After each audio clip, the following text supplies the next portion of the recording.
Catherine a 55 ans et vit à Paris, dans un appartement dont elle est propriétaire. Elle aime passer ses week-ends en Normandie, dans sa maison d'enfance héritée de ses parents. Là-bas, son filleul et unique héritier, Paul, lui rend visite régulièrement. Les revenus de Catherine lui permettent de vivre une vie très confortable. En plus d'un bon salaire, Catherine perçoit en effet les loyers d'un studio acheté à Bordeaux il y a quelques années.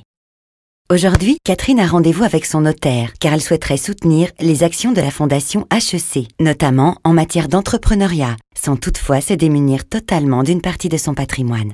Son notaire lui explique les différentes façons d'y parvenir. Deux d'entre elles retiennent particulièrement son attention: la donation d'usufruit temporaire et la donation en nue propriété. Si Catherine donne à la fondation HEC l'usufruit de son studio bordelais, pendant 3 ans par exemple, la fondation pourra financer tout de suite un certain nombre de projets grâce à l'argent des loyers qu'elle percevra. Pendant ce temps, Catherine ne paiera évidemment pas d'impôt sur les revenus pour les loyers perçus par la fondation et la valeur du studio sera par ailleurs retirée de l'assiette de calcul de son impôt sur la fortune immobilière, diminuant donc le montant de cet impôt. Au terme des 3 ans, Catherine récupérera l'usufruit de son studio et en redeviendra alors pleinement propriétaire.